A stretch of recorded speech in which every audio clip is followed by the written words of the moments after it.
First up, we got Charles Air Jourdain versus Nathaniel Wood. Who you got in this? This is pretty interesting one. I got this one that's, my opinion, the most secure pick. Like Really? it's not gonna go to distance. Okay, yeah. That's yeah. If you go, they're pretty much like aggressive guys. Like even though they're fighting in the smaller category, they're pretty aggressive. Hmm. We have, I think, the slight favorite. It's Charles. Hmm. And if you look his last fight against Burgos, it was very exciting and crazy. It was like very close fight. And after that, Burgos got like super good deal with PFL, so he's not in UFC anymore. Um, as one of the most attractive guys in that category, he got a pretty good deal and he left UFC. And probably also like the fight against uh, Jourdain just put a stamp on his new contract, I think. Yeah. Nathaniel, uh, he just moved, I think, last fight in the category up, so uh, he did pretty good against really tough guy, but I think against Charles, maybe his chance is on the ground. Hmm. Like I can see maybe he can catch Charles by some submission, but if it stays standing, even though I really like his stand up, I think Charles has advantage over there. Hmm. Yeah, I really like watching both these guys fight. I think they're in a contender for, fight of the night possibly, just because they're such exciting strikers. You mentioned Jourdain versus Burgos, and I think you could argue that Jourdain may have won two of those rounds, just on damage, right? He got his back taken and controlled in the second round, but other than that, like I really thought his striking could have won the fight for him. Um, but Nathaniel Wood, he's an excellent striker too. The thing is, like you said, Nathaniel Wood, he's moving up to 145, and Charles Jourdain, he actually started and he fought before the UFC in 155. So there is going to be a bit of a size difference, I think, and with the striking, I like both of their shot selections. I think Nathaniel Wood, he's a little bit cleaner and more disciplined with his defense. But against a bigger fighter, when like the striking is pretty close, I do think Charles Jourdain might give him trouble just because he's a bigger, well-rounded striker as well.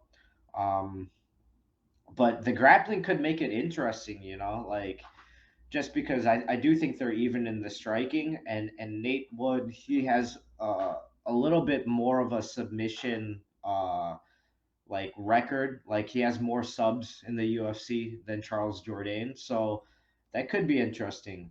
I'm kind of rooting for Nate Wood, the smaller guy, just because that's how I do. Like I always root for the smaller guy, but I do think Charles Jourdain's going to be too much for him in this fight, so I'm going with Jourdain. Yeah, I agree with you.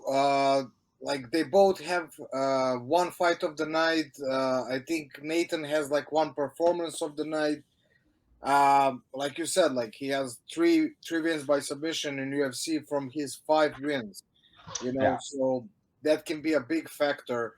Or also, what I wanted to say, like, yeah, like you said, Charles goes sometimes crazy. I was like, even in a couple of fights, I was looking like he's trying to go for that flying knee from nowhere, and he always, I was like, what's wrong with you? Did you watch too much movies? He Yeah. stays always short, and it's really awkward.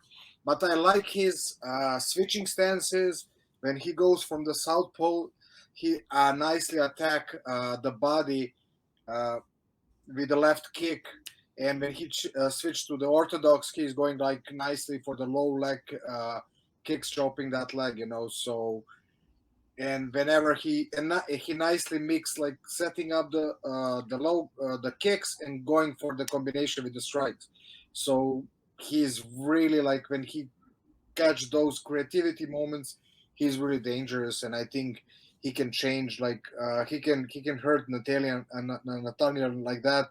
Even Mhm. though, like you said, I think he's more like a crisp, and he stays like more, how to say, to the not simple combination, just like more crisper striker. For Yeah, he's got a tight defense. His hands are always up, and correct. Charles Air Jourdain. They don't call him Air for nothing. He's flying through that air, going for those flying knees, and maybe reckless at times, but I will say like one thing that's impressive is when he was down on the cards against Burgos, and his corner is telling like you got to let your hands go, you got to let your hands go, and we've heard that before in other corners, and sometimes the fighters don't really respond. Like this guy, he let his hands go, like, and he was going in to win it when it counted, and I think he should have won the fight, but still, like he won me over in that fight as someone who could just really bring it. No, for sure, he's one of the most attractive guys in that category. Like, and even if you look his wins, I think like half of his wins are by KO TKO.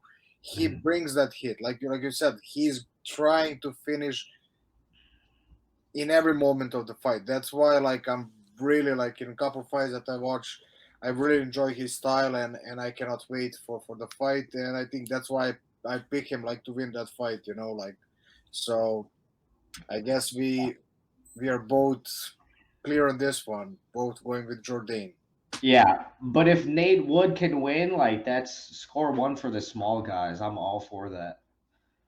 Especially if he hits like a six submission. Like he's got good front chokes like guillotines and darces, so that'd be sick. But yeah, I mean either one of these guys are I think gonna steal the show pretty early in the night. And yeah, I agree. I agree with you.